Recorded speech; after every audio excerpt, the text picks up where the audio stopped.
아직 안 갔다 안 왔어요. 그죠? 여기다 내가 갔다 오느라고 부탁을 했는데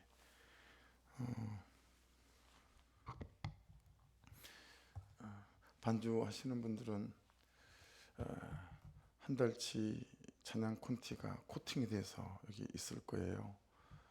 그래서 그거 가지고 새벽 예배 때도 집사님 그거 보시고 반주하시면 돼요. 제가 말 안 해도 미리 준비하시면 모든 예배께 한 달치가 미리 나와 있으니까요. 그걸 보시고 하시면 될 것 같고, 방송실에는 새벽 예배 걸 하루 한 날 전체를 파워포인트 작업을 다 해가지고 그런 연후에 폴더를 만들어서 그걸 바로 클릭해서 바로 할 수 있도록 하면 좋겠다 싶습니다. 그렇게 해서 좀 했으면 좋을 것 같고요. 주일날 광고 드리긴 할 텐데 이제 5월 달부터서는 예배 포맷을 조금 바꾸려고 합니다.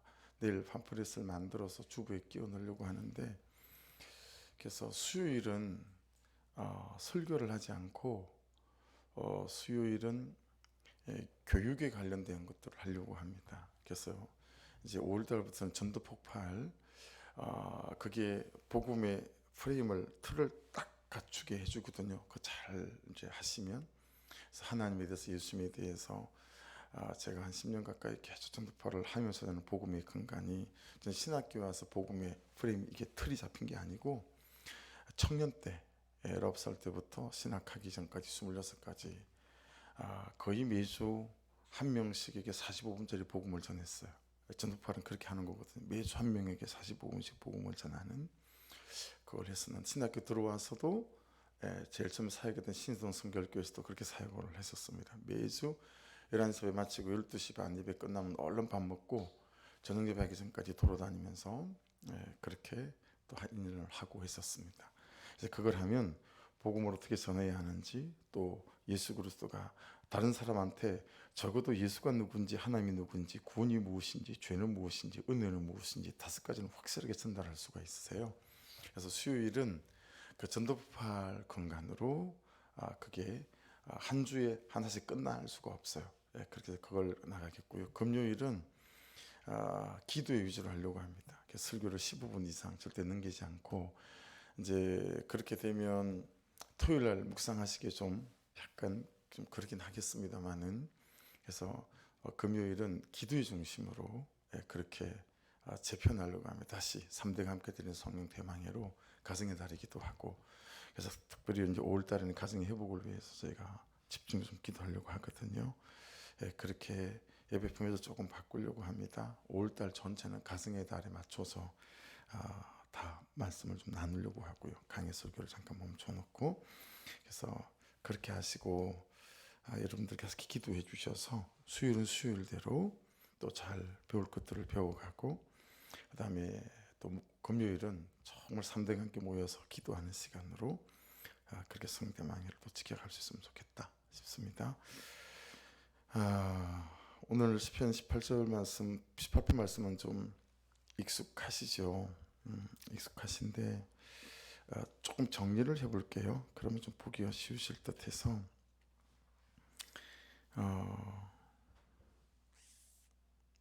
1절에 보시면 나의 힘이신 여호와여 내가 주를 사랑하나이다, 그렇게 이제 막 고백하잖아요. 그러면서 2절은 그 힘이신 여호와가 어떤 하나님이신지에 대해서 쭉 말씀하세요. 반석이시고 8가지가 나와요. 2절은 8가지가 쭉 나오고요. 그러면서 3절은 보시면 내가 찬송받으실 여호와께 아뢰는다. 왜 그러냐면 내 원수들에게서 구원을 얻게 했다라는 거예요. 다윗의 시편이잖아요. 그래서 몇 가지 좀 신학자들마다 다른 의견이 있긴 하지만, 아마도 이때 사울에게 죽을 수밖에 없는 상황 가운데서 노임을 받았던 그런 결정적인 하나님의 군의 손길을 경험하고 난 뒤에 이 시편을 기록한 시편 아니겠는가라고 보거든요. 그러면서 이제 원수들이 나와요. 4절부터 보십시오. 4절부터 보시면 사망의 줄이 나를 얽고, 2번 불의의 창수가 나를 두렵게 하고, 세 번째 5절에 서울의 줄이 나를 두르고, 4번째 사망의 올무가 내게 이르렀도다. 현실적으로 다윗 안에 그는 죽을 수밖에 없는 상황이 닥친 거죠. 그래서 여러분 그런 때도 있잖아요. 사울 왕에게 첩보가 왔어요. 그래서 다윗이 딴 얘기를 듣고 3천 명의 군대를 이끌고 가지 않았겠어요? 근데 미처 사울이 오는 것을 몰랐어요. 다윗이 급하게 도망을 간다고 도망을 간 게 동굴로 들어갔단 말이에요. 근데 첩보에 의하면 이 동굴 외에는 다윗이 있을 곳이 없는 거예요. 그래서 사울 왕의 이제 장군들이 이 동굴 안에 다윗이 숨었을 거라고 그렇게 얘기하고, 사울 왕이 말에서 내려서 동굴 입구를 보니까 어떻게 돼 있었죠? 거미줄이 다 쳐져 있는 거예요. 그러니까 다윗이 들어가고 그 찰나의 순간에 거미줄이 다 쳐 있으니까 사울 왕이 야, 여기 없다, 돌아가자. 거미줄이 이렇게 다 쳐 있는데 누가 들어갔겠느냐라고 하는 거죠. 예, 그런 위험이잖아요. 사망의 줄이 나를 얽고 그냥 죽을 수밖에 없는 결정적인 상황 가운데서 하나님이 자기를 지키시는 이제 그런 것들이죠. 이렇게 원수들이 나오고요.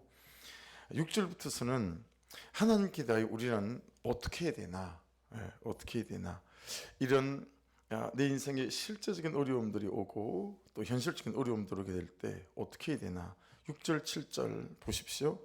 내가 환난 중에서 여호와께 아뢰며 나의 하나님께 부르짖었더니, 부르짖는 거죠. 부르짖어야 된다.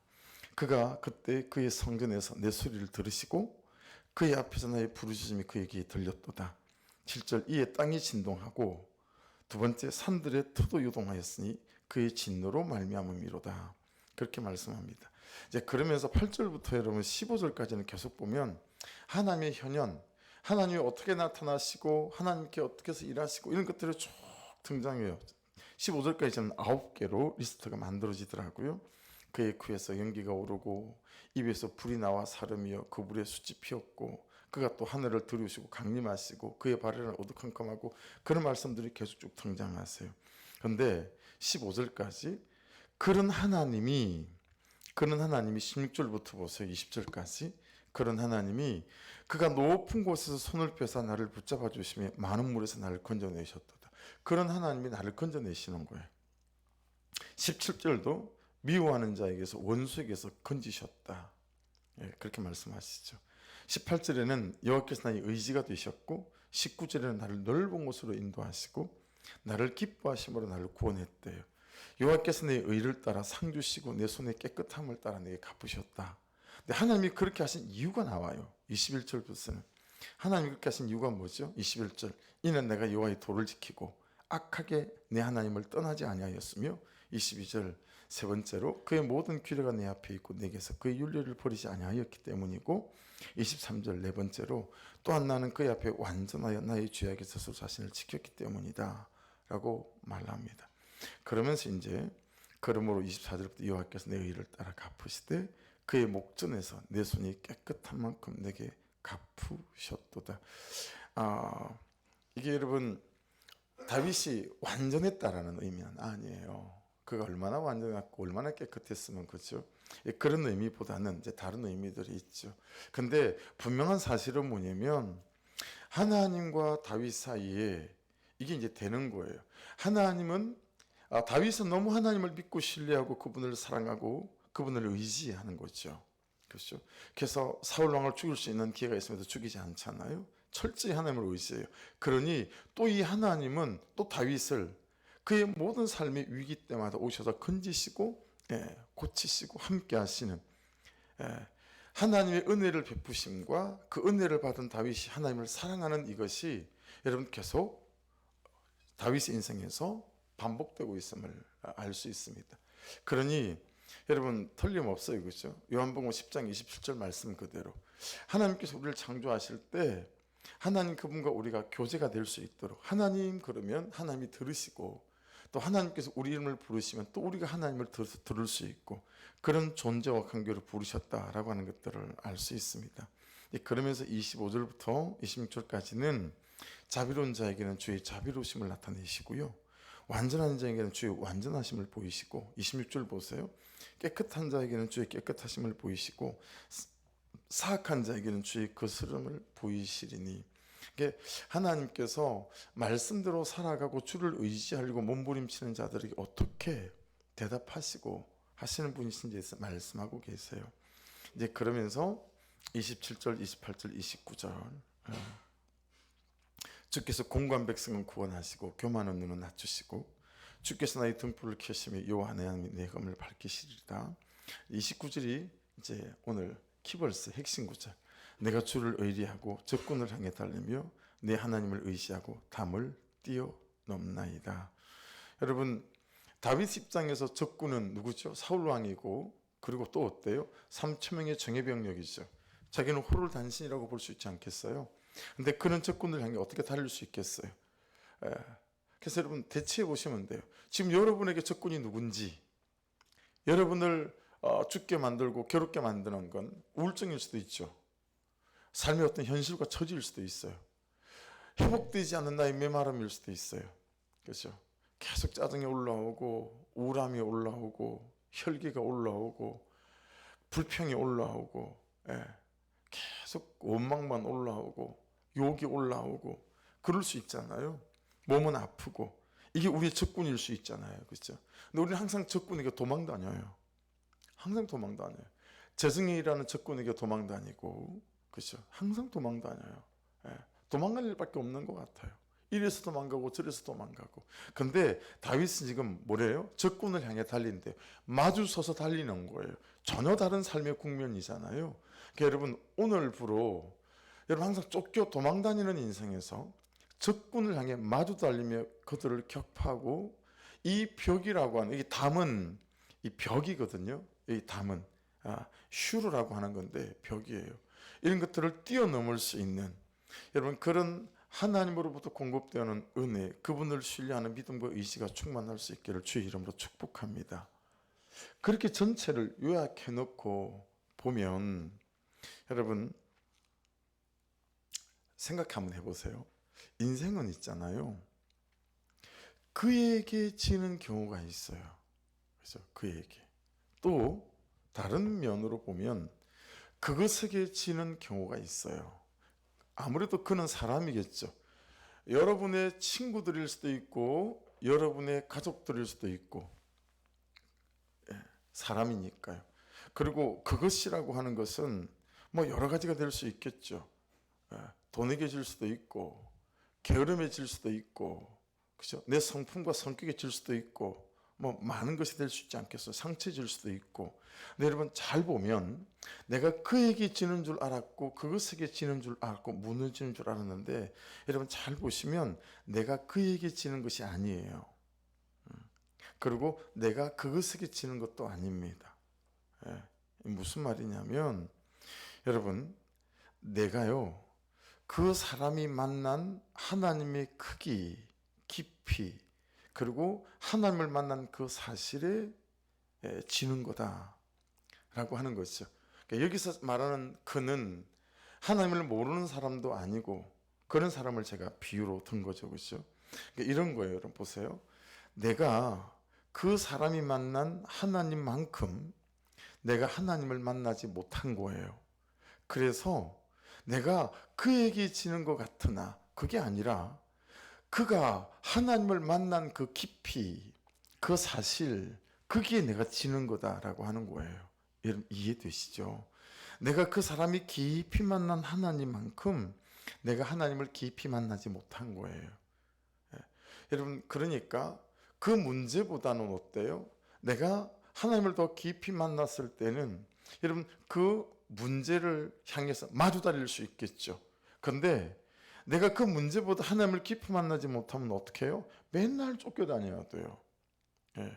그래서 여러분 저도 여러분들도 생각해 보세요. 성도들이 너무 많이 돈에 쫓겨다녀요. 진짜 돈에 많이 쫓겨다녀요.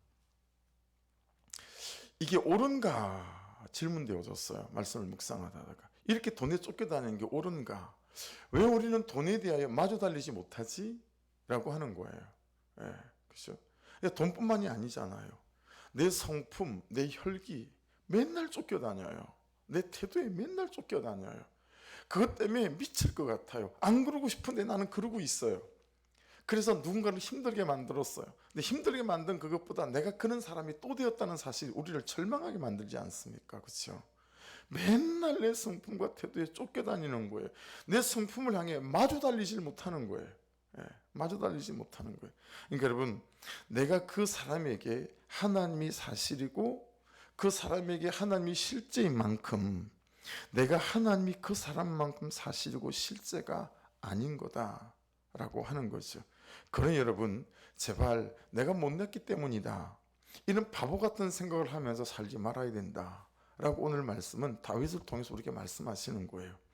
돈 때문이다, 실력이 없어서다, 내 성품, 내 성격, 내 기질, 내 태도 한계다, 어쩔 수 없다, 이 게으름을 가지고 살고 이 나태함을 가지고 사는 내가 뭘 어쩌겠나, 그냥 되는 대로 살자, 가는 만큼 가고 되어지는 만큼 어쩔 수 없고 주는 만큼 먹고, 이러지 말래는 거예요. 다윗이 나는 그렇게 안 살았다라고 하는 거예요. 예.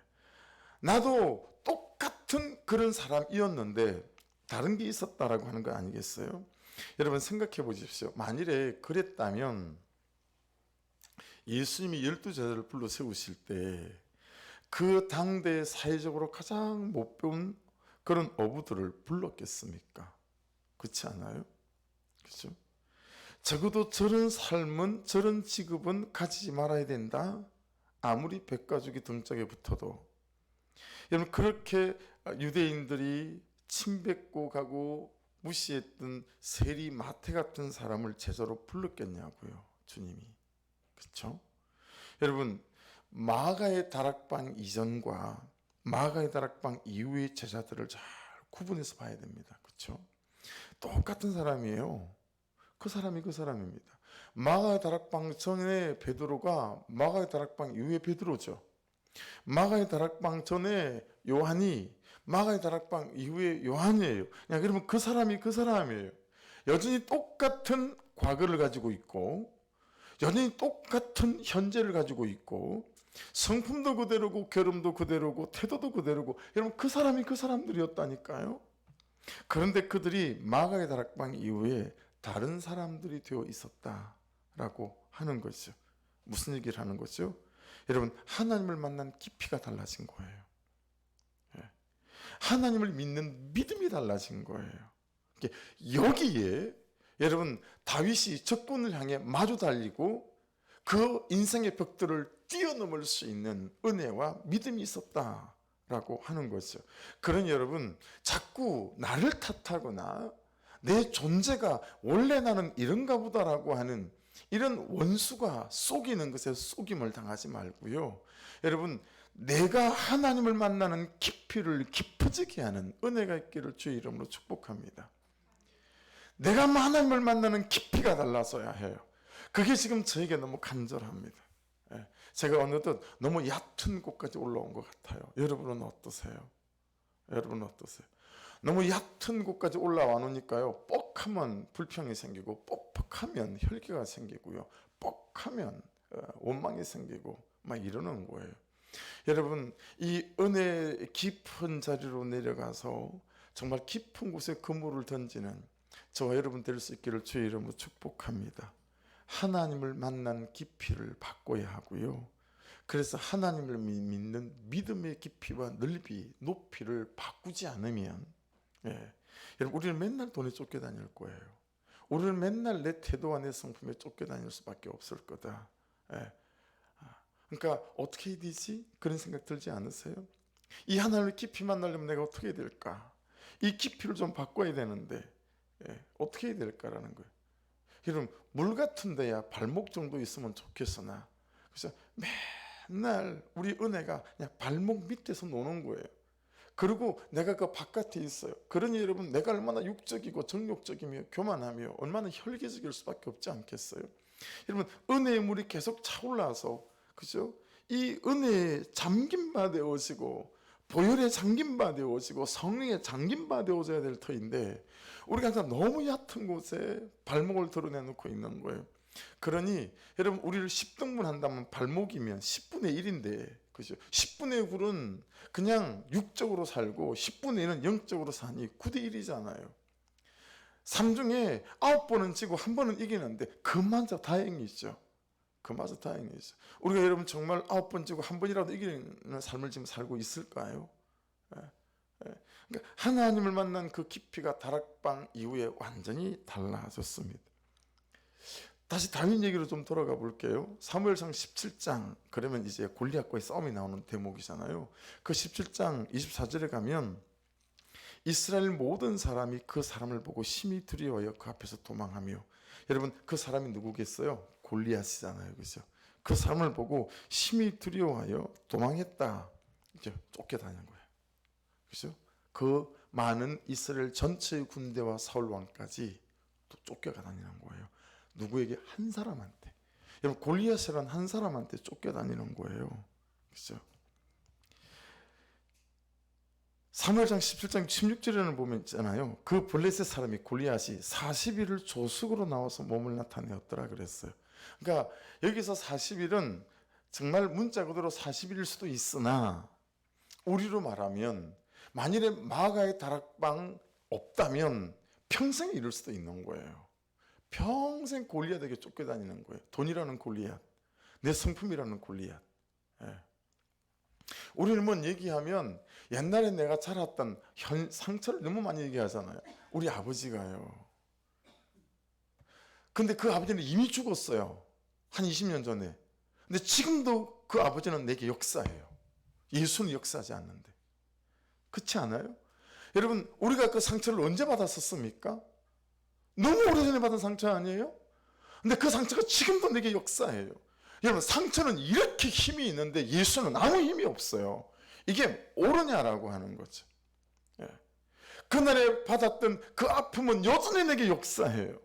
그래서 그 아픔 때문에 이렇게 산다는 거예요. 근데 여러분 은혜는 그럼 어디로 가버린 거죠? 은혜는 역사하지 않고 그 옛날에 아빠한테 받았던 상처, 아내한테 받았던 상처, 부모에게 받았던 상처, 내가 그때 겪었던 그 현실의 어려움, 이건 여전히 살아 역사에서요. 아버지 죽은 몇십 년 뒤에도, 그 상처를 지난 몇십 년 뒤에도 맨날 그 상처에 쫓겨다니는 거예요. 이게 옳은가라고 하는 거죠. 40일을 조석으로 나와서 몸을 나타내었더라. 그 말은 우리에게는 평생일 수도 있어요. 은혜의 깊이가 깊어지지 않고 그분에게 잠김받지 않으면 우리는 백날 이루고 살아갈 거다라고 하는 거죠. 그 말씀 밑에 보면 여러분 사무엘상 17장 34절부터 37절에 보면 말씀이 이렇게 우리에게 말씀해요. 다윗이 사울에게 말하되 주의 종이 아버지 양을 지킬 때에 사자나 곰이 와서 양 떼서 새끼를 물어가면 내가 따라가서 그것을 치고 그 입에서 새끼를 건져내었고 그것이 일어나 나를 해하고자 하면 내가 그 수염을 잡고 그것을 쳐주겠나이다. 주의 종이 사자와 곰도 쳤은즉 살아계신 하나님의 군대를 모욕한 이 할례받지 않는 블레셋 사람 이리이까 그가 그 짐승의 하나와 같이 되리이다. 또 다윗이 이르되 여호와께서 나를 사자의 발톱과 곰의 발톱에서 건져내시선즉 나를 이 블레셋 사람의 손에서도 건져내시리다. 여러분 이때 다윗이 나이 17살입니다. 나이를 뛰어넘고 주의 은혜는, 가진 것을 뛰어넘고 주의 은혜는, 실력을 뛰어넘고 주의 은혜는, 양, 그렇죠? 블레셋이라고 하는 그 모든 군대, 이스라엘 모든 군대, 그 여러분 양을 뛰어넘는 거, 여러분 그것이 하나님의 은혜요. 그 은혜에 잠김바 되었을 때 우리에게 나타나는 역사인 줄로 믿습니다. 다윗을 못 나가게 말리잖아요. 다윗 하는 말 듣고 엘리압이 발끈합니다. 큰형이.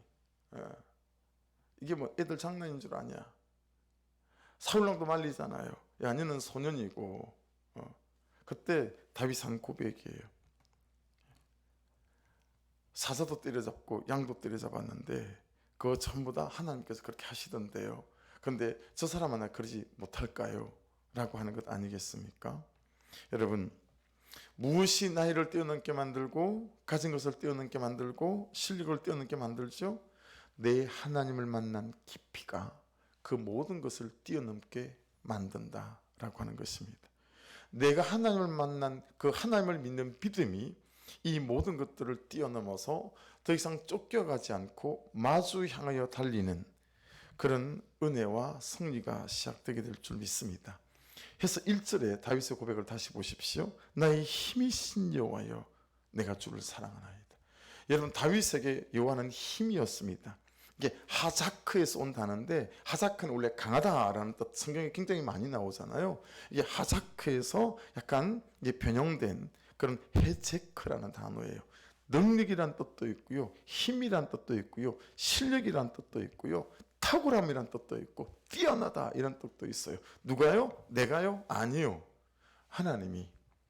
근데 내가 그 하나님의 은혜에 잠김받아지니까 그 하나님의 실력과 탁월함들이 내 삶을 통해서 드러나더라라고 하는 것입니다. 할렐루야. 그러니까 여러분, 하나님을 만난 깊이가 결정함을 믿고 저와 여러분에게 마가의 다락방이 있기를 주의 이름으로 축복합니다. 여러분, 사도행전 4장 13절은 그래서 이렇게 말씀합니다.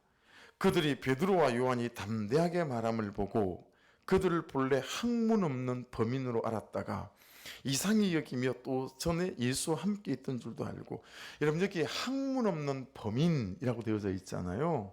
이 말이 무슨 말이냐면 아그람마토스 이디오테스라는 헬라어예요. 원어인데 이걸 너무 완곡하게 번역을 했어요. 원어대로 번역을 하면 배운 것도 없는 저 무식한 놈. 사실은 놈도 아니에요. 새끼라는 뜻이에요. 배운 것도 없는 저 무식한 새끼, 이런 뜻이에요. 이게 학문 없는 범인. 할 줄 아는 것이라고는 고기 잡는 것밖에 할 줄 모르는 놈, 뭐 이런 뜻이에요. 대먹기를 존재적으로 원래부터 털려먹은 미숙한 놈, 이게 아그라마토스 이도테스의 뜻이에요. 원래 학문 없는 범인, 그런 뜻이에요. 네. 근데 그랬던 저들이 도대체 이게 무슨 일인 거지? 라고 말하는 거예요. 야, 저 배운 것도 없는 무식한 놈이, 할 줄 아는 것이라고는 고기 잡는 것밖에 할 줄 모르는 그런 미숙한 놈이, 대먹기를 원래 털려먹은 모자라는 놈이 도대체 이게 무슨 일이야?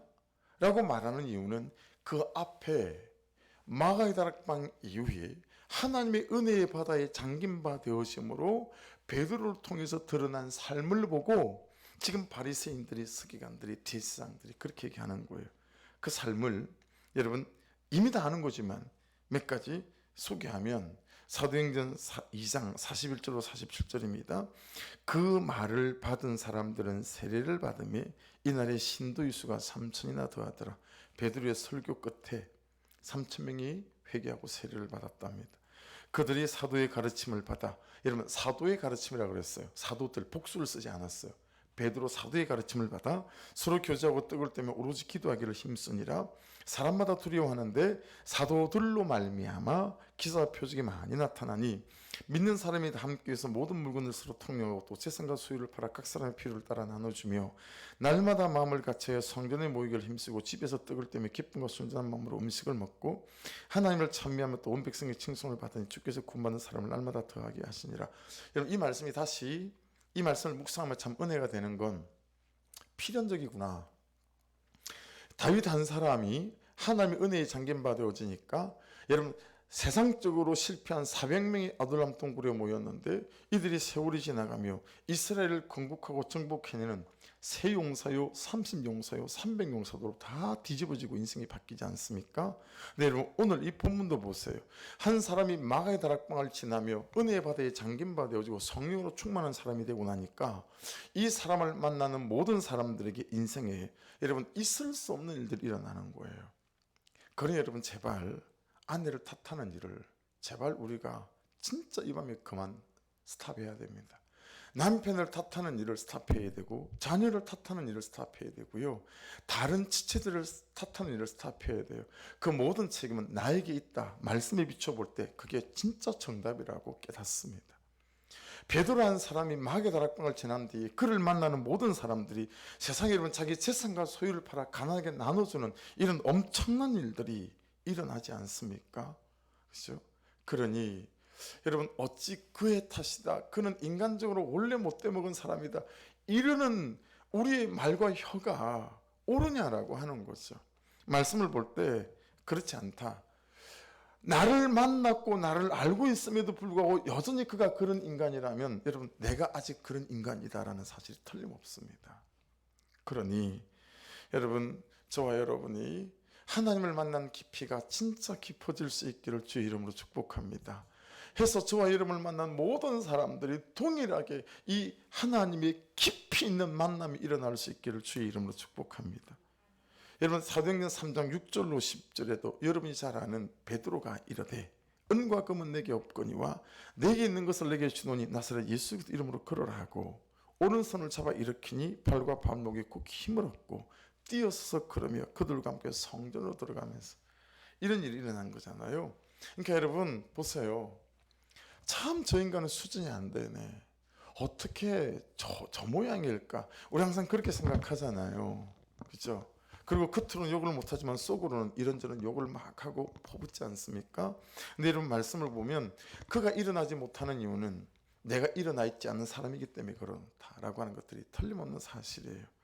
여러분 말씀이 여러분의 심령을 두드리고 혀를 두드리고 감정을 두드려서 더 이상 그 사람들을 죄인 삼지 않고 마가 다락방이 없는 내가 죄인 되어지고 여러분 그 장소를 구하고 찾는 하나님의 사람들이 될 수 있기를 주의 이름으로 축복합니다. 사도행전 4장 4절에도요 말씀을 들은 사람 중에 믿는 자가 많으니 남자의 수가 5천이나 되었더라. 베드로를 통해서 일어난 일입니다. 그 사람이 그 사람이었습니다. 그런데 마가의 다락방에서 일어난 그 일 이후로 베드로라는 사람이 이런 적을 향하여 마주 달리고 아니 수많은 사람이 인생의 적을 향하여 마주 달려서 뛰어넘을 수 있는 사람들로 바꿔내더라 라고 하는 것입니다. 여러분 그에게 지는 게 아니고 그것에게 지는 게 아닙니다. 내가 그 사람이 만난 하나님의 크기의 깊이 사실에 지는 거다. 내가 그 사람이 만난 하나님만큼 내가 하나님을 만나지 못한 것일 수 있고 내가 그 사람이 깊이 만난 하나님만큼 내가 하나님을 깊이 만나지 못한 것일 수 있고 내가 그 사람에게 하나님이 사실이고 실제인 만큼 내게 하나님이 그 사람만큼 사실이고 실제가 아닌 것일 수 있고 그러니 제발 내가 못났기 때문이다 이런 바보 같은 생각을 하면서 살지 말고요. 돈 때문이구나 실력이 없었구나 내 성품이 성격이 원래 이 모양이구나 한계다 어쩔 수 없다 이 게으름을 가지고 살고 이 나태함을 가지고 사는 내가 뭘 어쩌겠나 그냥 되는 대로 살고 가는 만큼만 가고 그냥 주는 만큼만 먹고 이런 일 없어야겠다. 그런 베드로였고 그런 세리마태였지만 여러분 그런 다윗이었지만 그렇죠. 여러분 하나님의 은혜를 만난 깊이만큼 그들을 통해서 그가 살고 모두를 살리는 이런 놀라운 일들로 초대받았다라고 시편 18편은 우리에게 말씀하십니다. 그래서 다윗의 고백이 2절에 뭐예요? 여호와는 나의 반석이시더라. 여호와가 내 요새시더라. 여호와는 나를 건지시는 이시고 여호와는 나의 하나님이시더라. 내가 그 안에 피할 나의 바위시고 나의 방패시고 나의 군의 뿌리시고 나의 산성이시리로다 라고 고백하고 있습니다. 그래서 3절은 내가 찬송받으실 여호와께 아뢰리니 내 원수들에게서 구원을 얻으리로다 막 고백합니다. 여러분 여기에 모든 원수 여러분 향해 달려오는 쫓겨다니게 만드는 것들 다 집어넣으시면 되죠. 찬송받으실 여호와 왜 그렇습니까? 이 모든 원수들에게서 우리가 구원을 얻게 하시는 분이기 때문에 그렇습니다. 그래서 여러분 이 말씀에서 다윗이 완전했다 손이 깨끗했다 이 말이 완전 무결한 삶을 말하는 게 절대 아닙니다. 그 하나님을 믿는 그 믿음을 보신 거고요. 그 하나님을 의지하고 의뢰하는 그 믿음을 보고 이렇게 말씀하신다라고 하는 것입니다. 그래서 마지막 29절로 가고 같이 기도하십시다. 내가 주를 의뢰하고 여러분 이 의뢰하고라고 하는 이 단어는 내가 주님 안에 살다 곁에 있다 함께 살다 그렇지 않으면 의뢰할 수 없기 때문에 그렇습니다. 이해되시죠? 그분을 의뢰한다라고 하는 건 내가 주님 안에 살기 때문에 곁에 살기 때문에 가능한 일이다 라고 하는 것이니 여러분 적용해 보십시오. 요즘 내가 그냥 너무 종교적으로 형식적으로 가만 큐티를 하고 있는 것은 아닐까. 그렇죠? 양육 받으니까 숙제해야 되니까 하고 있는 것 아닐까. 아니면 정말 하나님께서 오늘 내게 주시는 그 목소리와 말씀 앞에 내가 서서 그리고 내게 주시는 음성을 듣고 그리고 그것을 따라 내 삶에 적용하며 2시간마다 한 번씩 다시 말씀 앞에 서서 다시 내 마음과 감정과 삶을 정돈해서 다시 옷깃을 여미고 다시 2시간만 살자라는 중심으로 살고 있는지 돌아봐야 될 부분들이 있겠죠. 예. 거기 담이라고 하는 휴려는 방해물 막아서는 것, 그냥 맨날 우리가 쫓겨다니는 모든 것들이 포함되어져 있습니다. 그리고 뛰어넘다, 달라크라고 하는 거, 그냥 이 벽들을 훌쩍훌쩍 뛰어넘어 가는 것입니다. 자, 2가지만요. 어떻게 하면 그럴 수 있는가? 26절 보십시오. 26절 다시 보십시오. 깨끗한 자에게는 주의 깨끗하심을 보이시며, 여기에 깨끗한 자라고 하는 것은 여러분 적어 놓으십시오. 바라르라는 단어인데 선택하다라는 뜻입니다. 무슨 뜻인가요? 주님은 무엇을 깨끗하다고 보시는 거예요? 결정적인 순간에, 삶의 순간순간에 주님을 선택하고 말씀을 선택하는 자를 깨끗한 사람이라고 본다라는 거예요. 여기에 깨끗한 자는 주님을 선택하는 자, 말씀을 선택하는 자라는 뜻을 갖고 있습니다. 네. 그래서 우리가 하나님께 대하여 어떻게 해야 되나? 6절 마지막 마무리입니다. 내가 환난 중에서 여호와께 아뢰며 나의 하나님께 부르짖었더니 그가 그의 성전에서 내 소리를 들으시며 그의 앞에서 나의 부르짖음이 그의 귀에 들렸도다. 할렐루야. 말씀이 긴 것 같지만 하나님이 다윗을 통해서, 다윗이 그 인생을 통해서 우리에게 하는 말씀은 의외로 굉장히 단순합니다. 내가 어떻게 이 많은 원수를 향하여 마주 달리며 이 많은 방해물들을 훌쩍훌쩍 뛰어넘고 다닌 줄 여러분 아십니까? 네. 그 말하고 있는 거예요. 그것은 6절 내가 날마다 하나님께 부르짖었기 때문입니다. 그런데 그때마다 하나님은 내 소리를 듣고, 그렇죠? 그래서 하나님을 만난 은혜의 깊이가 깊어서, 그래서 하나님이 날마다 나의 구원을 이루는 것들을 보고 살았다라고 고백합니다. 여러분 13년을 그는 쫓겨다니는데 우리가 이제 그렇게 말하면 안 되겠다 싶지 않아요? 13년 동안 다윗은 3,000명의 군대에 쫓겨다니지 않고요, 그 군대와 마주 달렸습니다. 할렐루야. 그게 다윗의 인생이었습니다. 마주 달렸습니다. 하나님의 만난 은혜의 깊이로 마주 달리며 여러분 뛰어넘고 다닌 거구나. 그가 뛰어넘고, 그러고 보니 이해가 되더라고요. 이스라엘 전체라고 해봐야 여러분 경상북도만 한데, 경상북도 3,000명이 쫓아다니는데, 그것도 여러분 다윗이 머문 장소들은 사람 주택가가 아니라 광야를 도망 다녔는데 빤하지 않겠습니까? 그 광야, 그렇죠? 예. 근데 그가 어떻게 쫓겨다니며 다닐 수 있겠어요? 그가 마주 달린 거구나. 단지 뛰어넘은 거구나. 그래서 여러분 오늘 이후로도 저와 여러분이 하나님을 만난 은혜의 깊이가 깊어서 쫓겨다니지 않고 그것들과 마주 향해 달리며 대적하고 그것들을 훌쩍훌쩍 뛰어넘어갈 수 있는 하나님의 은혜를 깊이 만난 사람, 이 시대의 다윗 되어지는 은혜가 있기를 주의 이름으로 축복합니다. 기도하겠습니다.